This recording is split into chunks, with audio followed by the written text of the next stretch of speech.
Thank you very much. Oh, George, how young we were. Like the students here watching us tonight. And I think that, and like George, at the last moment I was told to come up here and say a few words, so I didn't really prepare anything at home the night before, so let me just talk a little bit about something I said, you know, when a journalist asked me years ago a question I really couldn't answer. You know, they said, what do you do? Why do you do this? And I don't know where it came from, but I sort of turned to the journalist in a flip kind of way. I said, I dream for a living. Years later, I realized, well, that's exactly what I do. I dream for a living. This is what I've done all my life. This is what I wanted to do with my life. And yet, I never really had a career plan. We all have plans. We all make plans. It sometimes starts when you have to declare a major. And I, of course, was at a college that didn't have the major that I would have declared, which was film and television. So I was an undeclared major. I majored in English because my father told me I needed a fallback career in case the movie directing thing didn't work out. And he said that if you major in English, you can teach. And teaching is a noble profession, something that I have come to understand is maybe the noblest profession in the world today. Teachers perhaps are also the most underpaid heroes in the world today.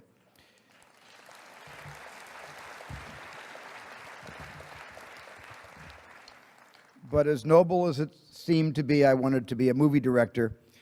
And I thought I'd share with you how it all started. Everything I'm about to tell you happened completely by accident. And I think it all started out when I was maybe 6 or 7 years old. And my father came over to me and said, I'm going to take you to see the greatest show on earth.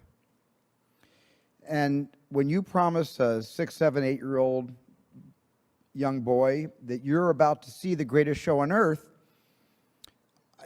I couldn't have been more excited. My father explained there were going to be lion tamers and circus acts. There were going to be clowns and trapeze artists. And I was absolutely delighted, and I looked forward to this for a week. On the weekend, we got into the car. We drove to Philadelphia. We lived in New Jersey, in Haddon Township, New Jersey.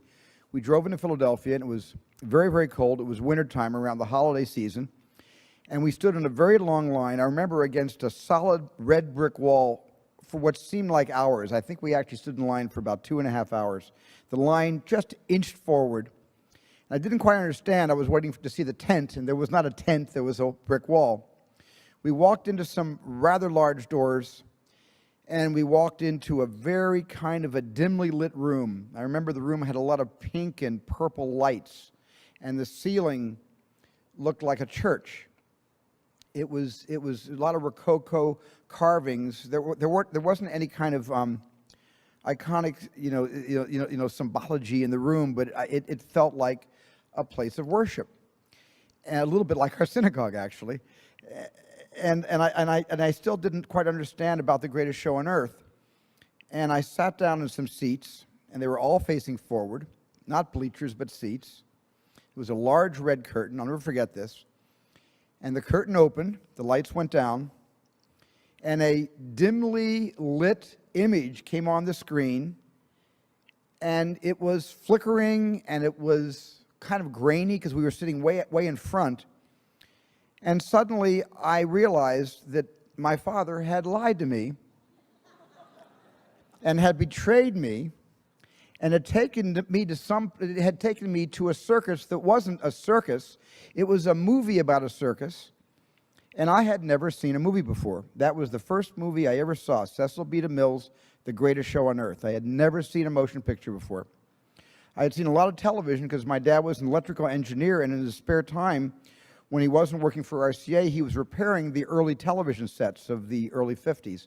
So I knew television, but I didn't know movies. That was my first movie experience.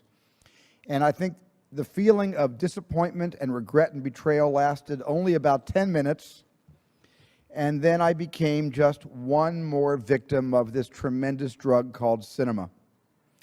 And I was no longer in a theater. I was no longer in a seat. I wasn't aware of the surroundings. It was no longer a church. It was a place of equal devotion and worship, however.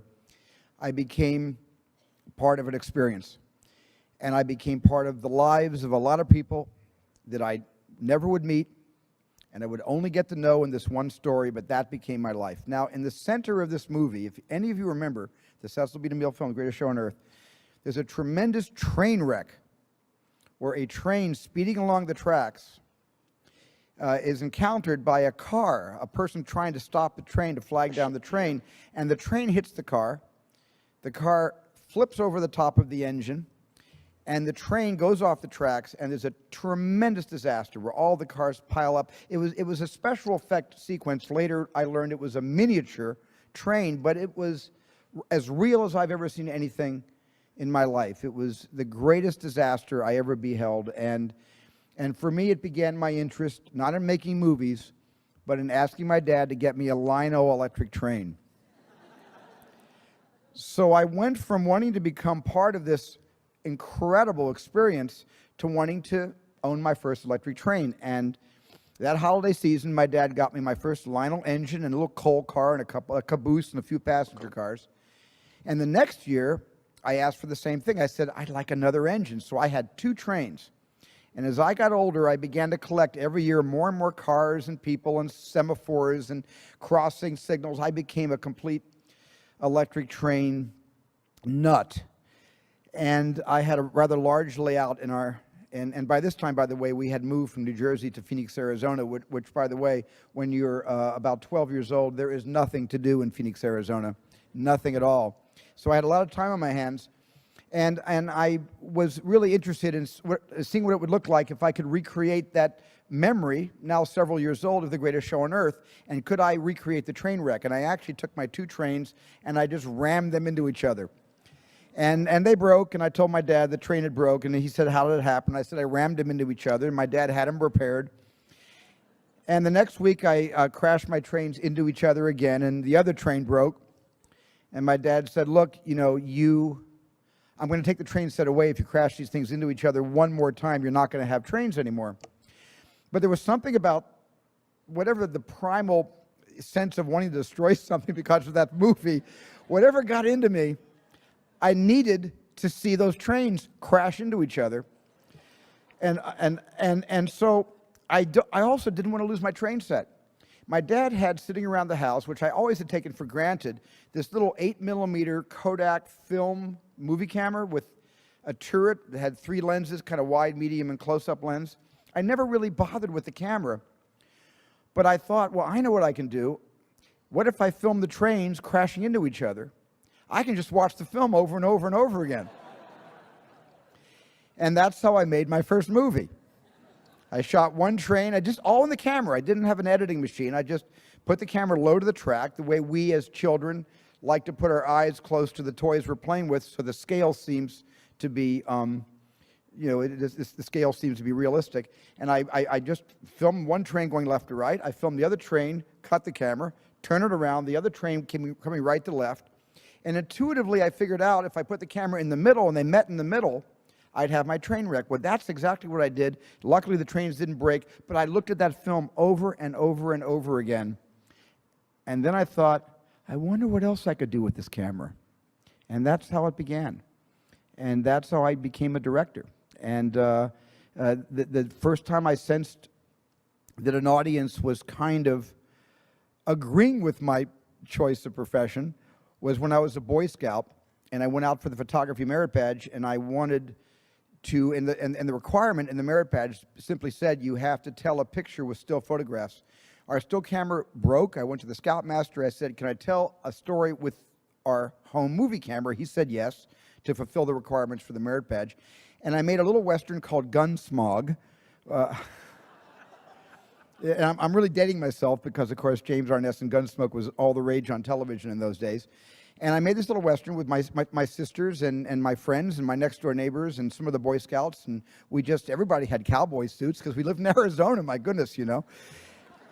And so we all brought our cowboy suits out, and I made this little Western movie and showed it to the Boy Scout troop on a Friday night when we had a meeting, and they went ballistic. They were screaming and clapping and laughing, both with and at the movie. I didn't care. It was a response. And the response set me on fire. It absolutely set me on fire, and I never wanted to live without some kind of affirmation, some kind of collective feedback. And maybe that's why my early movies were all about you. My early movies were all soliciting you, making you my partners, thinking about you behind the camera, thinking what would turn you on, what would get you excited, what would make you laugh, what would make you scream. How could I create suspense out of whole cloth when that darn shark never worked? And you were my partners. My audience, you know, I collaborated with you and you collaborated with me, and I think the beginning of my career, I had this wonderful experience, and the thing I really want to emphasize is I didn't have a choice. I didn't have a choice. When you have a dream, and the dream isn't something you dream and then it happens. The dream is something you never knew was going to come into your life. Dreams always come from behind you, not right between your eyes. It sneaks up on you. But when you have a dream, it doesn't often come at you screaming in your face, this is who you are. This is what you must be for the rest of your life. Sometimes a dream almost whispers. And I've always said to my kids, the hardest thing to listen to, your instincts, your human personal intuition, always whispers. It never shouts. Very hard to hear. So you have to, every day of your lives, be ready to hear what whispers in your ear. It very rarely shouts. And if you can listen to the whisper, and if it tickles your heart, and it's something you think you want to do for the rest of your life, then that is going to be what you do for the rest of your life, and we will benefit from everything you do. Thank you very much.